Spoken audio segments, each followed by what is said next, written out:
Et ils m'ont tous dit: «Waouh, mais quel ascenseur émotionnel!» parce que je me suis mise, à nu, parce que j'ai montré mes vulnérabilités, j'ai montré qui y avait derrière la carapace. Et en fait, aujourd'hui, je m'en sens encore plus, alors pas forte, c'est pas le bon mot, mais plus puissante. Les ombres, elles font partie de moi et c'est grâce à elles que je suis dans la lumière aujourd'hui. Bonjour Stéphanie. Bonjour Karina. Coach, je suis ravie que tu viennes prêter ta flamme au projet que je te porte, donc celui d'éclairer et d'amplifier la voix des femmes dans le monde professionnel. Merci à toi surtout de m'avoir proposé de venir à toi. Comme beaucoup de femmes n'osent pas, eh bien, moi, je m'appuie en fait sur des alliés qui, comme toi, ont osé. Donc, je te remercie d'être là. Mon rôle, moi, c'est d'accompagner ces femmes aussi à prendre de l'élan et à se préparer à oser. Donc, pour aller vers l'exercice auquel tu te prêtes aujourd'hui, qui est cette interview témoignage, en partageant aujourd'hui donc à la fois ton histoire, ton expérience, bien aussi en quelque sorte, tu ouvres la voie. Écoutez, ouvrons la voie alors, hein. Donc, tu es ex-DRH, tu es conférencière, coach professionnel certifié, je précise, et consultante donc en ressources humaines. Tu accompagnes donc les dirigeants et leurs équipes, et tu accompagnes également aussi les personnes qui veulent trouver leur voie, donc à devenir auteurs et actrices de leur parcours professionnel et de leur carrière. Et puis, tu es toi-même autrice donc d'un livre qui s'appelle Le secret est à l'intérieur, qui est paru donc en 2021. Ouais, exactement. Tu sais tout. Donc l'idée, c'est pas de dévoiler ton livre, mais de faire le lien avec qui tu es, qu'est-ce que tu as mis dedans de toi, voilà, et puis ce qui t'anime. Ton livre, c'est l'histoire de Nathalie. Oui, ni mon deuxième prénom en fait. Je ne savais pas en fait quelle était la part de fiction et quelle était la part de réel, donc c'est ce que je voulais aller chercher aujourd'hui. Donc Nathalie, qui est une jeune trentenaire, qui, après son retour de congé maternité, se retrouve mise au placard par ses supérieurs et qui donc entreprend un profond chemin d'introspection pour reprendre son destin en main. C'est ça. Donc, on va y aller. Qu'est-ce qui t'a inspiré à écrire ce livre? Ah, rien que j'ai des frissons, tu vois? Qu'est-ce qui m'a inspirée? Alors, c'est vraiment le harcèlement, la mise au placard. Je me suis fait la remarque, alors quelques années après, hein, c'est pas venu tout de suite, parce que quand tu es dans l'épreuve, ton objectif, c'est d'en sortir. C'est pas d'écrire des livres ou des choses comme ça. En tout cas, moi, mon objectif, c'était d'en sortir. Je comptais pas forcément d'ailleurs le raconter. Et pourtant, quand quelques mois a passé, quand tout ça c'était derrière moi, que j'avais commencé mon deuil et surtout l'acceptation de tout ça et de reconstruire ma vie différemment après, je me suis dit: tout ce que j'ai acquis, tout ce que j'ai appris, j'aimerais le transmettre parce que malheureusement, il y a encore beaucoup de personnes qui sont dans ce cas de figure». Et à la base, la toute base, c'était de dire: «J'ai 2 enfants, ce sont 2 filles et je voudrais pas qu'elles se sentent coincées dans une situation comme moi j'ai pu le vivre». Et on sait tous que nos enfants ne nous écoutent pas. Donc je me suis dit que peut-être elles me liront un jour et en lisant le livre et l'histoire de Nathalie, j'arriverai à leur faire passer quelques messages de manière, indirecte. Et après, en discutant avec mon éditrice, en faisant avancer le projet, on s'est dit que beaucoup de femmes, des hommes aussi, mais beaucoup de femmes se sentent concernées par ce sujet-là, de la mise au placard, du harcèlement et des hommes aussi, hein. C'est pour ça que je dis, c'est pas parce Oui, que bien c'est sûr. une femme qui revient de congé de maternité qu'un homme n'est pas concerné par cette thématique-là. C'est juste dommage que ça arrive encore au XXIe siècle. À l'heure où on parle des entreprises de la bienveillance, du management, de la communication non violente, c'est dommage de voir que ça arrive encore. Et j'aimerais, par ce livre et cette petite graine que je sème, m'attendre vers plus d'humanité, plus de bienveillance dans les entreprises. Quelle part tu as mis de ton rôle de DRH, de ton rôle de coach, de ton rôle de conférencière et du coup de ton expérience, donc là tu viens d'y répondre, dans l'écriture du livre? Alors c'est, je dirais 100% parce que ça soit coach, conférencière, DRH, c'est moi. Je suis une unité, je suis un tout. Et il y a des moments où je vais prendre la plume avec le rôle, la casquette de coach, parce que je vais être sur de l'introspection, des questions profondes et puissantes à se poser. À d'autres moments, je vais raconter mes galères de DRH, de manque d'équilibre vie pro, vie perso, que j'ai vécu aussi, hein. Le fait de se sentir un petit peu coincé entre la direction, les salariés, ces divergences d'opinion, des fois de valeurs. Et puis, il y a la femme, il y a la mère qui s'exprime aussi. Ouais. Il y a la femme en tant que trentenaire, je suis normalement au paroxysme de ma vie. Donc, il y a tout ça, en fait, qui est mêlé dans l'histoire parce que j'ai mis mon cœur à l'ouvrage. Je l'ai écrit avec mon cœur, donc il n'y a pas une casquette. Ça va dépendre des chapitres, ça va dépendre des pages. Le premier point que je voudrais faire remonter, parce que tout démarre en général de là, c'est ton pourquoi doit être plus fort que ton environnement. Il doit être ton carburant. Alors, l'idée, c'est de comprendre le mécanisme de l'échec et le mécanisme de la démotivation. J'ai remarqué que quand on est motivé à faire quelque chose, on va le faire. Mais si ce quelque chose n'est pas assez puissant, assez fort à nos yeux, en termes de valeurs, en termes de conviction, en termes d'objectifs, on va très vite abandonner. Et là, l'idée de cette phrase, c'était vraiment de dire, si ton pourquoi, c'est ce que tu veux vraiment dans la vie. Et là, en l'occurrence, moi, alors que ça soit d'un point de vue entrepreneur, d'un point de vue femme, d'un point de vue valeur que je défends, là où je vais aller, ma conviction va toujours être beaucoup plus forte que tous les obstacles que je vais rencontrer. L'environnement étant vu comme un obstacle dans la phrase que tu viens de citer, parce que très souvent, l'environnement ne va pas être aidant. Sauf si tu es dans le bon environnement tout de suite, mais ça n'arrive pas toujours. Donc, dans l'environnement, ça va être l'entreprise dans laquelle tu évolues, ça peut être la famille dans laquelle tu as grandi, ça peut être le conjoint, la conjointe, ça peut être des enfants. Enfin, c'est assez large, ça dépend. Ça peut être, si tu n'en as pas, la solitude aussi. L'idée, c'est vraiment de mettre de la conscience et de se dire quel est vraiment mon pourquoi, ma conviction, qu'est-ce qui m'anime, quelle est mon utilité profonde dans mon quotidien et est-ce que je suis à la bonne place pour réaliser ça. Et j'ai appris une chose dans ma carrière, c'est que moi, je pensais toujours que je pouvais changer mon environnement. Je pensais toujours que j'étais plus forte à me battre contre des idées pour les imposer. Et je me suis rendu compte que dans plusieurs univers, l'environnement m'a toujours écrasée. Écrasée dans le sens, la masse est plus volumineuse, il y a plus de force en fait, quand il y a plus de personnes. Ou... Le système. Le système, voilà, c'est ça. Le système de manière générale, je pense, c'est ma conviction, que je ne peux pas lutter contre le système. Je peux m'adapter, je peux changer de système, je peux m'assouplir à certains niveaux, mais je ne peux pas le changer. Donc, c'est intéressant, c'est ce que je voulais que tu puisses expliquer en fait aux personnes qui nous écoutent et qui auront envie de lire ton livre, c'est cette notion d'environnement. Et comment tu aides les femmes à trouver leur propre chemin pour pouvoir trouver leur voie, donc VOIE, là, aujourd'hui, en se basant sur ce why. Alors déjà, c'est l'identifier le why. Ce qui n'est pas simple du tout, parce que on parle souvent du why et du pourquoi, parce que c'est à la mode depuis quelques années. Très bien, c'est parfait. C'est pas évident de le trouver seul. Donc déjà, le trouver, c'est super. Et après, moi, je reconnecte beaucoup les personnes. Je vais volontairement dire personnes et pas que femmes, parce que je ne m'adresse pas, moi, pour le coup, que aux femmes. Bien sûr. Mais de se reconnecter plutôt à leur ressenti, leurs sensations, leurs émotions. Si tu as des émotions de joie, d'émerveillement, de surprise, à ce moment-là, tu es au bon endroit. Si au contraire, tu as des émotions plutôt de tristesse, de nostalgie, de peur, de honte, ça peut même aller jusqu'à la colère, là, pour le coup, interroge-toi sur est-ce que je suis au bon endroit, est-ce que je suis avec les bonnes personnes, est-ce que je suis congruente? Parce qu'il n'y a pas que les autres, il y a soi aussi.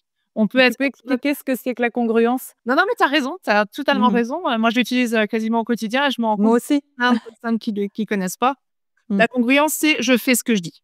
Je suis parfaitement alignée entre ce que je pense, ce que je dis, ce que je fais.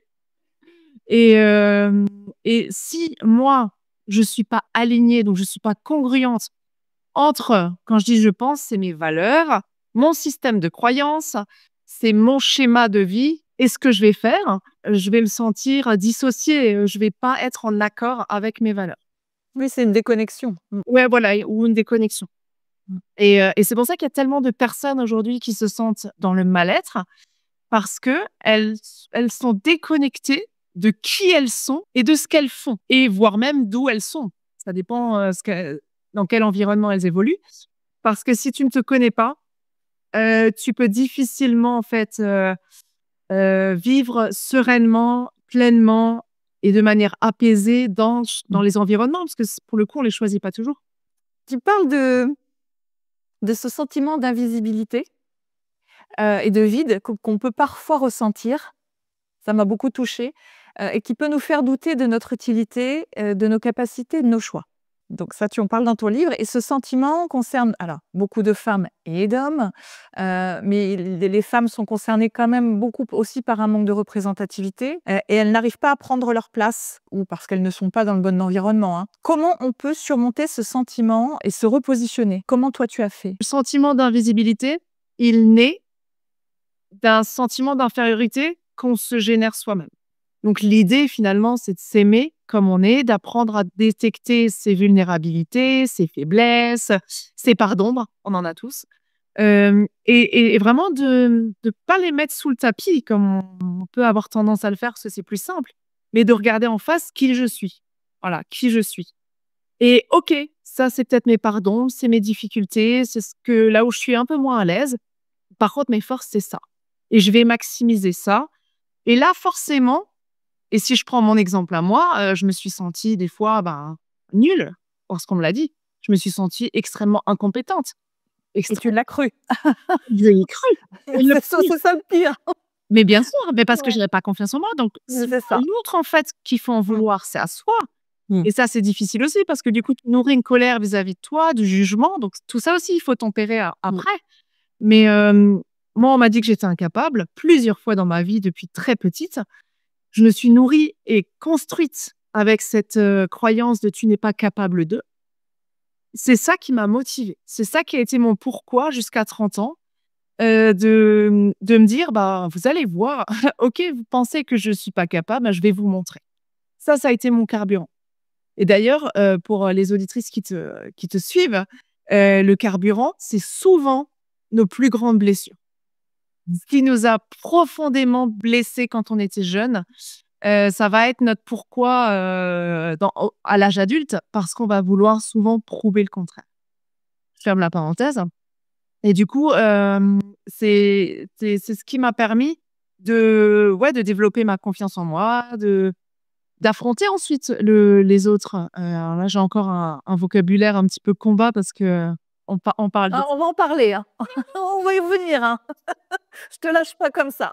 Mais oui, effectivement, si tu arrives à booster ton estime et l'amour de soi, normalement, plus personne ne peut t'atteindre. Et moi, c'est ce qui s'est passé. Et c'est d'ailleurs comme ça que j'ai retourné ma situation. C'est que, et d'ailleurs, je fais encore une petite parenthèse. Quand j'étais dans le doute de mes compétences, j'étais responsable emploi-formation à l'époque. Je postulais à des offres assistantes RH.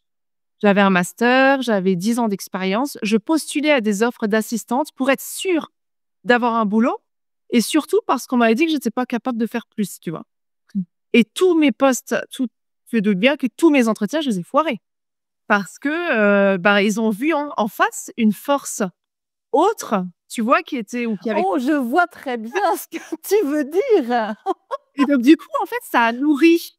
Moi, tout ça fait partie de l'environnement. Ça a nourri le manque de confiance que j'avais en moi en me disant, tu vois, en fait, tu n'es même pas capable de trouver un boulot ou pas.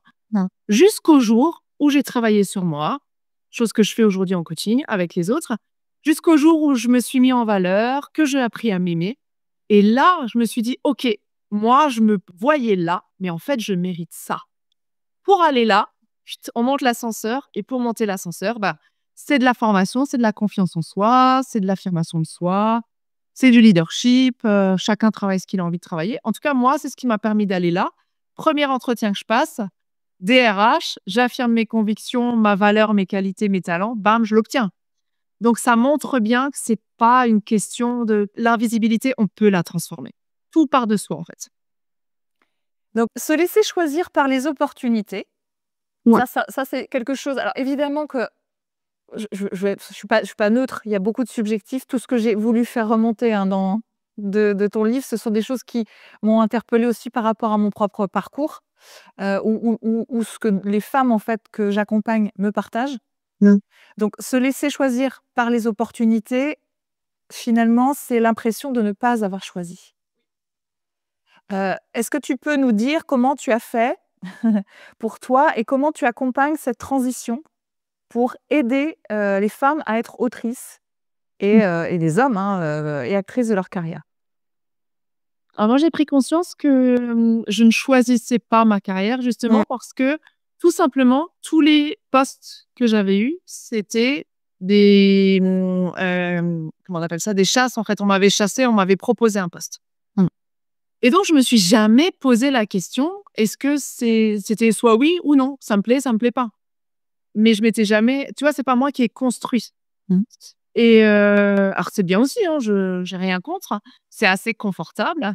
Le confort n'apporte pas toujours donc l'épanouissement. Donc c'est comme ça que moi j'ai compris que j'étais dans un mécanisme finalement automatique. C'est quand j'ai commencé à sortir de là en me disant mais qu'est-ce que j'ai vraiment envie de faire? Et ça répond à ta question. Qu'est-ce que j'ai vraiment, vraiment au fond de moi envie de faire? Qu'est-ce qui fait que je me sens utile? Qu'est-ce qui me nourrit? Donc ça veut dire qu'on travaille sur les besoins. Je m'appuie beaucoup sur les besoins. Et là, c'est pareil, on va au scalpel. Moi, je me souviens d'une de mes toutes premières clientes qui me dit, moi, je vais faire le tour du monde, je vais faire ci parce que j'ai un besoin d'épanouissement, machin, tout en haut, estime de soi. Ok, très bien. Sauf que on est retombé tout en bas parce que les premiers étages n'étaient pas respectés de la pyramide, tu vois. Donc, quand tu te sens pas en sécurité, que ça soit financière, matérielle, affective, oui, dans tes besoins fondamentaux, dans tes besoins fondamentaux, tu peux aller viser là-haut. La descente, elle va faire mal, quoi. Donc, vaut mieux stabiliser les premières marches et être nourri. Et là encore, il y a d'autres choses à creuser parce que de se nourrir de manière intrinsèque, tu vois, ça, c'est encore le level supérieur. De pas chercher à l'extérieur les besoins que nous avons tous individuellement. Et ça rejoint la question de l'environnement dont tu parlais au tout début. Ouais, aussi. Et tu vois, ça me fait penser à... on a toujours tendance à dire à nos enfants, alors les parents sont pas pareils, mais t'es beau, c'est bien ce que tu fais, je te félicite, là t'as dépassé, bah c'est pas grave, écoute, c'est bien, tu es merveilleux, mon petit choupinou. Et ces gamins-là, quand ils rentrent dans la vie active, bah, les patrons, ils vont pas leur dire c'est bien ce que tu as fait. Ils vont lui dire eh oh là, sois plus synthétique, va plus rapide dans tes délais. Et c'est là où il va y avoir une cassure, tu vois, dans l'environnement. Je critique aucun des deux. Je dis juste que on est dans un système, on évolue dans un autre système, des fois radicalement différent. Et si tu n'es pas préparé à tout ça, si tu n'as pas forger, en fait, muscler tes émotions, ton cerveau, ta manière de penser, la connaissance de toi, bah, tu te fais vite rattraper. Et donc, ce gamin, il reçoit une fois une critique de son manager, bah, qu'est-ce qu'il va faire? Il va pas confiance en lui. Parce que toute sa vie, on lui aura dit « T'es beau, mon fils ». Et du jour au lendemain, on va lui dire « C'est pas bien ce que tu as fait ». Lui, il va comprendre « T'es pas compétent ». Donc, tu mérites pas ou tu es pas capable de, tu vois. Et c'est comme ça. Oui, c'est ça. Et tu crées une dépendance à la validation externe. Exactement. Tout comme les diplômes, tout comme les certifications, les gens qui... Encore une fois, c'est pas une critique, c'est juste comprendre le mécanisme. Les gens qui cherchent tout le temps des diplômes pour se rendre légitime d'eux. Tu vois? Je cherche... Oui, le syndrome de l'expert, oui, tout à fait. Les syndromes de l'imposteur qu'on rencontre. Le syndrome de tu vois? Ça, on cherche à l'extérieur des validations de diplômes, des témoignages, des recommandations, des machins, pour nourrir notre estime de nous. Et alors, le paradoxe, parce que là, il y en a un qui suit, c'est entre l'envie d'affirmer nos choix, d'accord, notre singularité, et ça, tu le pointes aussi dans ton livre, et la peur de se retrouver isolé et écarté des autres. Est-ce que tu peux me partager un moment où tu as dû faire face à ce paradoxe? Et comment tu as réconcilié ces contraires-là? Alors, il y a 2 moments. Il y a le moment où j'ai écrit le livre et un moment où j'ai vécu encore récemment. Donc, comme quoi, tu es toujours dans le chemin. Oui, on est testé. On est testé très souvent. Et c'est extrêmement difficile parce que dans le livre, je l'explique bien à un moment donné où quand l'éveil se fait, quand les premières prises de conscience se font, bah, tu as envie de changer des choses forcément parce que ça ne te convient plus. Et quand tu commences à changer, bah, tu vas perturber tout ton écosystème. On est fait de systèmes. En changeant une seule chose, un caractère, une façon de réagir, une façon de penser, des habitudes, on va bouger tout notre système. D'abord familial, en général, et puis après, bah, c'est le pro et on va un peu plus loin dans le cercle. Rien que le fait, parce que là, j'accompagne en ce moment une cliente sur l'objectif du coaching, c'est comment je peux être plus sereine dans mon travail parce qu'il y a trop de surcharge mentale. C'est une assistante de direction. Et en fait, on est arrivé à mon mari, il en a marre parce que c'est conflictuel avec mon mari parce que je lui dis plus non, alors qu'avant, je lui disais oui à tout, tu vois. Et donc, forcément, c'est pour faire un lien concret avec ce que je suis en train de dire. Quand tu commences à changer certaines choses, bah, il y a tout l'écosystème qui se met en warning. Signal d'alarme, qu'est-ce qui se passe? Soit elle disjoncte, soit il lui arrive un truc, mais en général, c'est plutôt de la défense. Ils se disent, mais qu'est-ce qui se passe? Pourquoi d'un coup, elle réagit comme ça? Et c'est hyper difficile de continuer à rester ferme dans ses positions, dans ses valeurs, dans ses décisions, parce que tu vas te sentir seule. Et c'est là où la majorité des personnes abandonnent, parce que bah, ton système te rattrape en fait. Ton environnement va vouloir te rattraper. Ouais, il y a pas de changement sans résistance. Ah bah ok. Et la résistance, elle est à la fois à l'intérieur de soi, mais c'est l'autre aussi. Ouais. Et puis la résistance, elle teste ta foi aussi, tu vois. C'est ça. La foi que tu as dans les projets que tu veux mettre en place. Exactement. Donc, si ta foi, c'est de dire bah, je vais faire le tour du monde, bah, il n'y a rien qui t'en empêche. Et ça, c'est pas évident parce que quand c'est ta mère, ton père, tes enfants, ta famille proche, ça peut être dur. Ça peut être très dur parce que tu t'éloignes de personnes que tu aimes, en fait. Ouais, l'amour. Et après, l'amour qui peut être ça peut rassembler, ça peut éloigner. La croyance, on n'a rien sans rien. Donc là, c'est pour rebondir sur ce que tu me disais tout à l'heure, je suis en combat. On n'a rien sans rien, il faut se battre dans la vie. Elle peut avoir donc un impact significatif sur notre manière de vivre notre travail et aussi de percevoir nos efforts. Et quel est le risque de cette croyance et comment on sort de cette bataille? Je dirais quand même particulièrement quand on est une femme. Ouais. Alors, les risques de cette croyance, même en entreprise, dans le travail, tu vois? Alors, ta question, elle me fait sourire parce que je suis en plein dedans, en fait. Et je suis en plein dedans parce que je l'ai identifiée à l'époque, cette croyance, et elle revient tout doucement. Donc, ça montre que je dois encore la travailler et augmenter ma foi, tu vois. La croyance de c'est dur, et même en France, hein, on a une culture de pour mériter, ça doit être dur, tu vois, il doit y avoir de la souffrance, de la sueur. Au travail, si tu ris, c'est que tu travailles pas. Il y a plein de j'en parlais encore en entreprise la semaine dernière, il y a plein de croyances comme ça autour de si c'est pas difficilement fait, c'est que c'est pas bien fait. Et comment on s'en sort? Alors déjà les conséquences, avant de s'en sortir, les conséquences, c'est que moi je le vois par exemple sur moi à titre perso, d'être toujours dans le soi fort, ça t'épuise. Moi je suis arrivée à un stade de ma vie où j'étais épuisée, mais royalement épuisée, où j'avais plus de place dans ma tête pour pouvoir analyser, même voir qu'est-ce qui était bon pour moi ou mauvais pour moi. Parce que j'étais trop dans la surcharge. J'acceptais trop de choses. Je me fixais des objectifs beaucoup trop hauts. Des challenges, toujours des nouveaux challenges parce que voilà, je refusais de me reposer parce qu'un guerrier se repose pas, tu vois? Je dis pas que le soi fort, il est pas bien moi, ça m'a porté jusqu'à aujourd'hui. Et ça me portera encore, je pense. Sauf que maintenant, il faut que je le contrebalance avec d'autres choses, plus de sérénité, plus de calme, plus de douceur. C'est le juste équilibre, en fait, que chacun doit trouver en expérimentant les 2 extrêmes, peut-être. Donc une autre croyance, la réussite alors ça c'est un sujet aussi qui me parle beaucoup, la réussite rime avec performance, argent et indicateur atteint. Donc ça sort aussi de ton livre. Quel est le risque de cette croyance pour soi et pour notamment le bien-être au travail? Et comment cette croyance influence-t-elle le milieu professionnel? Je le vois pour être très, très, très souvent. J'accompagne majoritairement des dirigeants et leurs équipes. Donc, je suis tout le temps en entreprise. Et aujourd'hui, la performance, c'est le critère numéro un, l'indicateur numéro un qu'on va surveiller parce que toute entreprise doit être performante. Sinon, elle s'écroule. Si elle s'écroule, il n'y a plus de boîte, il y a des licenciements. Enfin bref, il n'y a plus de richesse. Donc, c'est l'indicateur numéro un. On a toujours, depuis l'école, été dans cette notion de performance.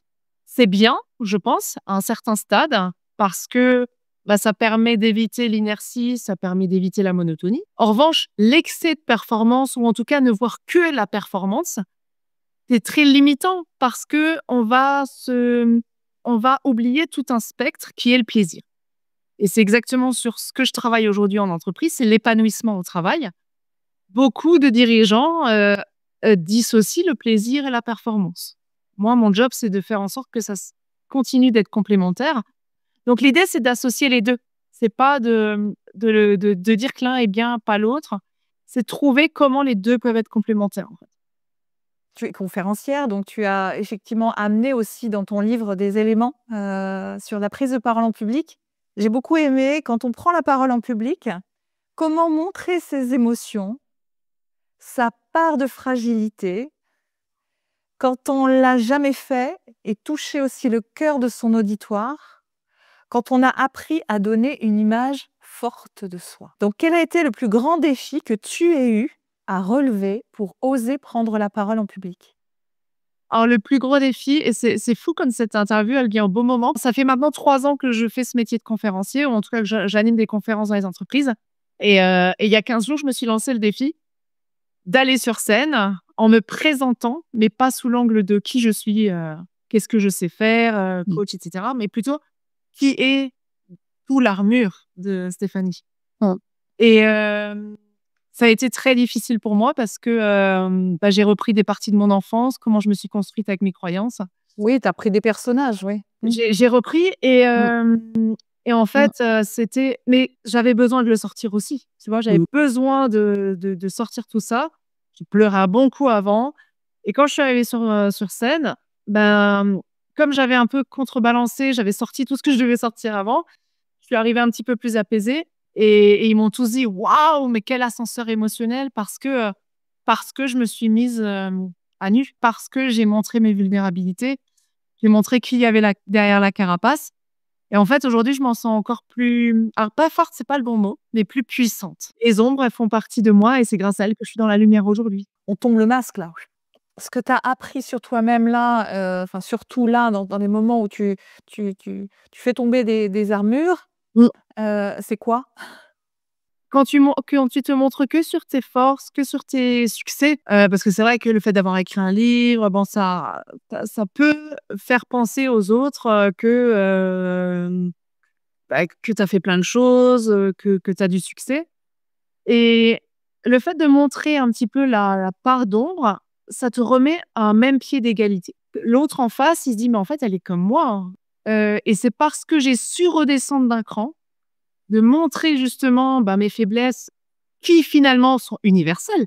On a tous plus ou moins les mêmes blessures et forcément tu crées ce lien émotionnel avec la personne. Nouvelle étape pour toi, quoi. Tu sais, alors c'est assez, moi ça me fait rire de le dire, mais des fois je lis mon livre parce que ça me permet de mesurer l'évolution et puis des fois des piqûres de rappel aussi, de dire « Eh oh, t'es en train de t'égarer là !»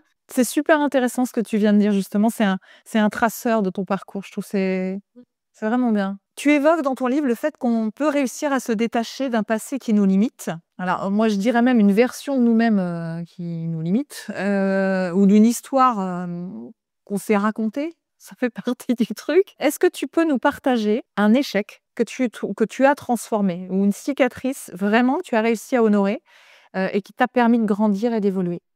Alors là, pour le coup, c'est plus dans le livre, hein, mais c'est quand je suis partie de mon précédent poste de DRH, qui était un poste que j'ai vraiment adoré. Hein. Je me suis épanouie comme pas possible dans ce métier-là. C'était pas un échec, mais il y a eu toute cette courbe du deuil quand même à traverser. Et il y a eu la force, honnêtement, quand je suis partie de cette entreprise, je m'étais dit, c'est bon. Je suis coach, je vais trouver des contrats, je suis conférencière, je vais faire plein de trucs. Et il y a eu 6 mois d'inertie parce que je n'avais pas fait mon deuil des collègues Je parlais en anglais, les déplacements, les aéroports. Tu vois, j'avais pas fait mon deuil. J'étais pas encore dans la nouvelle posture de la nouvelle Stéphanie. Et ça a pris du temps quand même, tu vois, de mettre en route la nouvelle personne. Ah, et donc c'est intéressant ce que tu partages parce que ça veut dire que quelque part, même si c'est pas un échec, c'est le fait de ne pas avoir anticipé ce vide, de cette transition. C'est ça. Oui, tout n'est pas stratégie. Non, exactement. Ça fait partie aussi de la confiance qu'on a en soi et de voir comment on peut accepter l'inconnu L'incertitude. et l'incertitude. Exactement. Ouais. Mm. Mais d'échecs, je t'avoue que je me suis encore posé la question la semaine dernière en me disant si un jour on me demandait, j'ai rarement eu d'échecs dans ma vie. Tu vois, les quelques échecs que j'ai eus, c'était des petits boulots qu'on m'a refusés, mais ça m'a permis d'avoir quelque chose de mieux derrière. Oui, alors c'est parce que je pense que la notion d'échec, en fait, elle est intégrée différemment pour les uns et pour les autres aussi. Donc on n'a pas la même façon là, de réagir aussi à des refus ou à des impossibilités ou à des frustrations. Hein. Ouais, peut-être que j'en ai eu plein, je des pas. À 20 ans, tu vois, je t'aurais dit, bah, c'est de pas avoir être accepté à telle école de commerce. Bon, aujourd'hui, je peux très bien vivre sans, tu vois. Il y a 5 ans ou 10 ans, je trouvais que tu as dit, bah, un échec, j'ai investi dans la mauvais placement immobilier. Bon, bah, OK, aujourd'hui, ça m'impacte pas, tu vois. Ça fait partie de ce qui t'a construit. Bah, c'est ça. Bah, en fait, j'ai tellement été dans un endroit que je n'imaginais pas étant gamine, que si tu veux, Donc, tu parles des blessures aussi dans ton livre d'enfance et de leur impact sur nos choix de vie, qui peuvent avoir un impact sur notre expression et sur notre rapport aux autres, donc sur nos relations. Quel enfant étais-tu? c'est là où on touche l'émotionnel. J'étais une fille très, très, très timide, extrêmement timide, je parlais pas. S'il y avait un petit coin, je me mettais dedans. Alors, en fait, il y a eu 2 phases jusqu'à mes 10 ans à peu près, où avant 10 ans, j'étais très je me souviens, j'adorais masser tout le monde. J'adorais ça, me soucier du bien-être des autres. Et après, il y a eu, un cap ou plusieurs étapes de ma vie qui ont fait que je me suis renfermée. Je me suis isolée. Heu, je mangeais beaucoup, tu vois? Donc je me réfugiais dans la nourriture parce que je savais pas comment gérer mes émotions et mes blessures justement, tu vois? J'avais pas encore cette conscience-là. Et donc j'étais en surpoids, on se moquait de moi. J'avais cette blessure de l'abandon et du rejet, tu vois? Que je nourrissais, inconsciemment, le fait de manger, ça veut dire que tu te rejettes aussi. Enfin, je me rejetais des autres et ça me donnait en plus une super bonne excuse. Donc j'étais très timide, très introvertie, j'avais très, très peu d'amis. J'étais jamais invitée à des anniversaires. Enfin, tu vois? J'étais un peu la fille, en plus d'une cellule familiale monoparentale, donc j'étais très présente avec ma maman. Donc je faisais des tâches ménagères. Enfin, tu vois, j'avais déjà une vie d'adulte avant d'être la petite fille, quoi. Je m'occupais de ma mère, de la maison, du chien, de mes devoirs. Heureusement que j'avais pas de petit frère ou petite sœur, quoi, parce que ça aurait été compliqué. Mais j'ai pas de souvenirs, tu vois, joyeux de mon enfance, quoi. Je dis pas que j'avais une mauvaise enfance, mais ouais, très, très introvertie quand même. Et à l'inverse, tu vois, au collège, j'ai quand même toujours été affirmée. Donc très isolée, très seule, mais toujours affirmée. J'ai une personnalité assez extrême. Aujourd'hui, je le vis encore. Tu peux m'inviter devant 200, 300, 400 personnes, je vais te faire une conférence, musique, machin, on va tous danser ensemble. Je gère, j'ai le lead et je le prends. Tu m'invites à un mariage avec 50 personnes, je saurais pas aborder les gens, tu vois. C'est hyper paradoxal. Quelle place tu laisses à cette petite fille que tu as été dans ton expression aujourd'hui et notamment dans tes conférences? Quand je sens que j'ai un petit flou, des doutes, je lui dis: «Tu as peur de quoi? En quoi cette situation te blesse encore aujourd'hui? Fais-moi confiance, viens, je te donne la main et puis on y va ensemble». Je vais être avec elle et je vais la rassurer, en fait, parce que c'est que de la peur. Ouais, le dialogue est en place. Forcément, ouais. Tu as repris ta place Non, auprès d'elle. voilà, c'est ça. Les personnes qui réussissent, peuvent être perçues comme ayant de la chance, alors qu'en réalité, elles ont travaillé dur et pris des risques pour arriver là où elles sont. Ça, c'était dans ton livre et ça peut aussi conduire ça à quand on entend ça, un sentiment d'imposteur. C'est peut-être pas ce que tu as voulu dire dans le livre, mais je sais que ça, ce commentaire qu'on reçoit souvent quand on est perçu comme ayant réussi parce qu'on a eu de la chance et qu'on voit pas en fait tout ce qu'on a tout ce qu'on a traversé derrière, peut conduire Oui. au sentiment d'imposteur. Donc toi, peut-être, tu as voulu dire autre chose au travers de ce que tu as vécu dans ton livre? Bah, moi, ce que je voulais dire dans le livre, c'est que, bien souvent, en fait, on voit que l'iceberg, tu vois, il y a souvent cette photo sur les réseaux qui circule. On voit que le haut de l'iceberg, c'est-à-dire le succès et on Mmh. voit pas tout ce qu'il y a en bas et tous les efforts, toute la sueur, tout le travail, le travail sur soi aussi qui a été fait et c'est vrai que c'est très facile de juger sur, une chose et c'est pour ça que je dis la réussite, bah, ceux qui disent que c'est de la chance, bah, finalement, ils disent ce qu'ils veulent.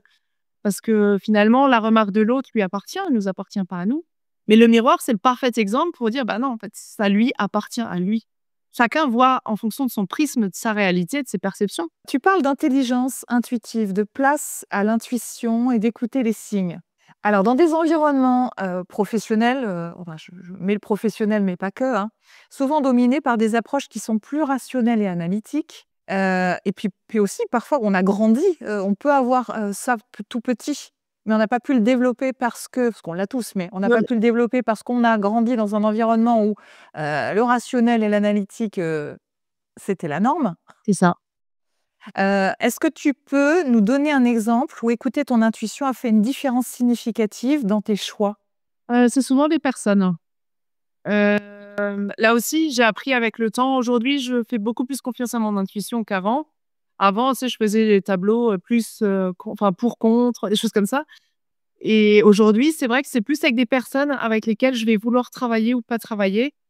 Si dès le premier instant, il y a un truc qui me chiffonne, si en plus la vie me montre par des synchronicités, annulation de rendez-vous, personne qui répond pas au téléphone, contrat annulé, lenteur dans les mails, bon, bah, c'est bon. Si en plus ça confirme mon intuition et je me Mmh. suis très souvent aussi rendu compte que, j'avais beau, conscientiser, analyser, mettre de la matière, en fait, de Hein? la justification dans mes choix, Ouais. c'était souvent l'avis intuitif qui l'emportait au final. Parce C'est parce que c'est toute une éducation à déconstruire, Exactement. quand même. Ouais. Ouais, ouais, exactement. Donc forcément, on se fait pas assez confiance. Alors moi, je pense quand même qu'un jour, à force de pratiquer, ça Mmh. vient et on n'a plus besoin de le faire. Mmh. Mais comme on n'a pas été habitué et comme le rationnel aujourd'hui a une valeur plus importante que l'intuitif, ben, tu vois, environnement, on y revient toujours, on va questionner du coup notre intuitif. Et c'est là où très souvent en coaching, tu vois, quand il y a des prises de décision à faire, bah, je travaille toujours sur l'immédiat. Donc, Mmh. je sors la personne de son contexte, de son Mmh. environnement, voilà. Et on fait un truc complètement autre chose. Et dans la rapidité, tu vois, je l'interroge, je pose plein de questions. Et là, la solution, elle vient tout seul. Et ça, c'est intuitif. Et quand elle dit oui, mais hop, hop, hop, ça, c'est le cerveau, c'est le mental. Là, sache juste, je dis pas qu'il faut pas l'entendre. Sache juste que là, tu es dans le mental et avant, tu étais dans l'intuition. Oui, tu passes par le corps aussi, par le mouvement. Ouais, ouais, ouais, ouais, Mmh. c'est important. Bah, hyper important. Ouais. Moi, je suis une personne très cérébrale. C'est Mmh. comme ça que j'ai appris à me faire plus confiance à mon intuition et à déconnecter un petit peu là-haut, là. Oups, oh, bah. Tu fais référence dans ton livre à une chanson. Tu te dis: «L'avenir sera l'autre». You are not alone, c'est, j'ai compris à ce moment-là, au moment où j'ai entendu cette chanson, donc il y a tout le contexte qui a son importance, que je serai jamais seule. C'est hyper important parce que, encore une fois, je me suis construite avec la croyance, tu peux compter sur personne. Si tu veux quelque chose, va le chercher toi-même. Et ces 5 dernières années m'ont montré que seule, j'arrive à rien faire. En fait, c'est l'appui des autres qui va me permettre de me révéler, de me donner un sens à ma vie, de faire des choses, en fait, c'est ensemble qu'on fait des choses sympas. C'est pas seul dans son coin. Et donc il y a tout le côté business où oui, bah, il faut enfin, c'est utile de demander de l'aide et de travailler avec les autres. Et puis il y a aussi le côté, perso où, bah, seul, en fait, ouais, tu peux y arriver, mais tu vas ramer, en fait. C'est tellement plus simple de partager les choses à 2. Tu as écrit: «Le défi des femmes, aujourd'hui est d'assumer leurs compétences, leur puissance, tout en restant authentiques». Quel message important tu as à transmettre aux femmes qui veulent faire entendre leur voix dans ce monde? D'écouter leur petite voix déjà, leur petite voix à elles. Tout est dans la découverte de vous. Donc apprenez à découvrir qui vous êtes, à enlever peut-être Les costumes. les costumes, les masques, voilà. Et de pas avoir peur, hein, c'est sûr que ça fait peur parce qu'on a des émotions qu'on n'a pas l'habitude d'avoir. Voilà, c'est pas agréable toujours. En revanche, le cadeau est toujours à la hauteur de la difficulté, de l'épreuve. Donc, plus l'épreuve est dure, plus le cadeau, normalement, est beau. Donc, Et en même temps que je t'écoute, je vous regarde le sapin qui est derrière. ouais, c'est vrai que là, pour le coup, c'est un... Vous aurez un beau cadeau au pied du sapin. Exactement. Non, mais blague à part et sans parler de théorie barbeuse ou de... Notre cerveau va toujours nous guider vers la situation confortable, vers nos habitudes, vers ce qu'il maîtrise. Et quand on commence à avoir peur de quelque chose, c'est qu'on est au bon endroit. C'est parce qu'on a envie de tenter quelque chose de nouveau. Et donc, notre corps et notre cerveau va forcément nous en éloigner. Pas parce que c'est pas bien, juste parce que c'est un mécanisme de protection, parce que notre peur est là pour nous protéger. C'est pour ça que c'est très important de se préparer. Qu'on se prépare à une interview ou qu'on se prépare en fait à monter sur scène, ce ne sont pas les mêmes, on va dire, les mêmes enjeux, sont un petit peu différents dans la situation, le contexte, mais néanmoins, la préparation, elle reste fondamentale. Il y a juste un mot que tu as cité tout à l'heure et j'ai envie d'aller chercher là-dessus, l'amour. Oui, l'amour, hein, c'est un grand sujet. C'est ce qui me guide, on va dire, au quotidien. Et c'est là où j'essaye aussi d'amener cette valeur en entreprise. Je t'avoue qu'il y a encore 2-3 mois, j'osais pas. J'osais pas parce qu'en fait, j'avais une croyance ou une excuse, hein, je sais pas si c'est l'un ou l'autre, de me dire l'amour, elle a pas sa place ou l'amour est malvenu en entreprise. Et donc, je m'étais dit, je parle pas d'amour, je parle d'épanouissement. J'y vais à fond sur l'amour parce que il y a que l'amour qui peut te porter aujourd'hui. Il y a que l'amour qui peut te faire des choses, qui peut te faire déplacer des montagnes. Tu sais, ce qui me touche dans ce que tu partages, c'est que dans ton livre, dans les 3 valeurs que tu as posées dans ton livre, il y avait l'amour. Il y a l'amour, ouais. Sur ton site internet, j'ai vu passion. Parce que je n'osais pas mettre amour. C'est pour ça que je fais le lien que tu partages et là, de montrer effectivement aussi le lien entre ton livre de 2021 et maintenant ce que tu es prête à incarner. Je trouve ça canon. Tu vois, moi, j'ai souvent fait des protocoles encore une fois, avec des thérapeutes, l'harmonie entre le cerveau et la tête et le cœur. Tu vois, que les deux fonctionnent en même temps parce que moi, j'ai un gros décalage. Encore aujourd'hui, hein, je travaille. Ma tête veut quelque chose, mon cœur veut autre chose, mais j'en ai conscience. Donc, quand j'ai des prises de décision, allez, on se donne la main et on décide ensemble. Ouais, on sort de la bagarre. Parce que c'est ce que j'ai dit à ma tête la dernière fois. J'ai dit, tu sais, c'est le cœur qui m'a donné la vie, c'est le cœur qui me la reprendra. Donc, ça a tout intérêt à l'écouter. J'aimerais que tu puisses aller chercher un objet qui, chez toi, te représente ou représente quelque chose qui te caractérise, quoi. Alors, un objet qui me représente, j'en ai pas un, tu vois, il y en a plusieurs. Alors, je vais commencer par l'arbre. Pourquoi? Parce que ça a été mon premier logo de ma boîte. Parce que l'arbre, ça symbolise mon cheminement. Et il y a les fruits, en fait, les branches, hein, les fruits, les fleurs, les feuilles, pardon, qui représentent l'aboutissement de tout ce travail qui a été fait en amont. Et puis, oui, forcément, je suis à côté d'une tête de Bouddha, voilà. J'aime beaucoup, je lis des livres sur la sagesse bouddhiste que j'aime beaucoup dans la notion de croire en soi. La plus grande croyance en qui tu peux avoir, c'est en toi. Se détacher un petit peu du matériel, se détacher des autres, se détacher pour toujours se recentrer sur soi. Et donc, chez moi, j'ai plein de Bouddhas, j'ai plein de... Un côté qu'on ne connaît pas de moi. Je crois énormément à la spiritualité, au monde de l'invisible. Même si ce n'est pas démontré aujourd'hui, moi, ça ne me fait pas de mal. Donc, je le fais, je le pratique. Et ça me fait beaucoup de bien de me sentir soutenue, tu vois. Moi, je l'avais compris dès le début. Tout ça, j'avais vu. Je te remercie. Vraiment, c'était un chouette moment. J'ai vraiment beaucoup aimé. C'est du partage, de l'échange. C'est vraiment un très beau moment.